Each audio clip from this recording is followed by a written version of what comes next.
திண்டுக்கல் ஈத்கா மஹாலில் மாவட்ட ஐக்கிய ஜமாத் பேரவை சார்பில் இஃப்தார் நோன்பு திறக்கும் நிகழ்ச்சி நடைபெற்றது. திண்டுக்கல் மாவட்ட ஐக்கிய ஜமாத் பேரவை சார்பில் 3ஆம் ஆண்டு மத நல்லிணக்க இஃப்தார் நோன்பு திறக்கும் நிகழ்ச்சி திண்டுக்கல் மாவட்ட ஐக்கிய ஜமாத் பேரவை கௌரவ ஆலோசகர் மஹபூப் சுப்ஹானி தலைமையில் நடைபெற்றது. கௌரவ தலைவர் முகமது அலி முன்னிலை வகித்தார். முகமதியாபுரம் தலைமை இமாம் மௌலானா மௌலவி பீர் முகமது யூசுஃபி கிராத் ஓதினார். முகமதியாபுரம் பள்ளிவாசல் ஜமாத் நிர்வாகி மாமன்ற உறுப்பினர் முகமது இலியாஸ் வரவேற்புரை நிகழ்த்தினார்.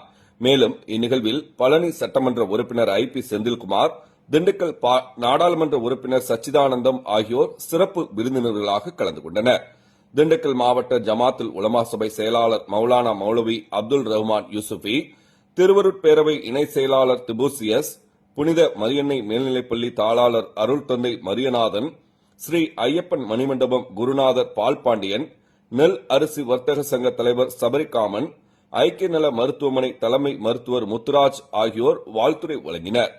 திண்டுக்கல் மாநகர ஐக்கிய ஜமாத் பேரவை செயலாளர் சுலைமான் ஆரிஃப் நன்றியுரை நிகழ்த்தினார்.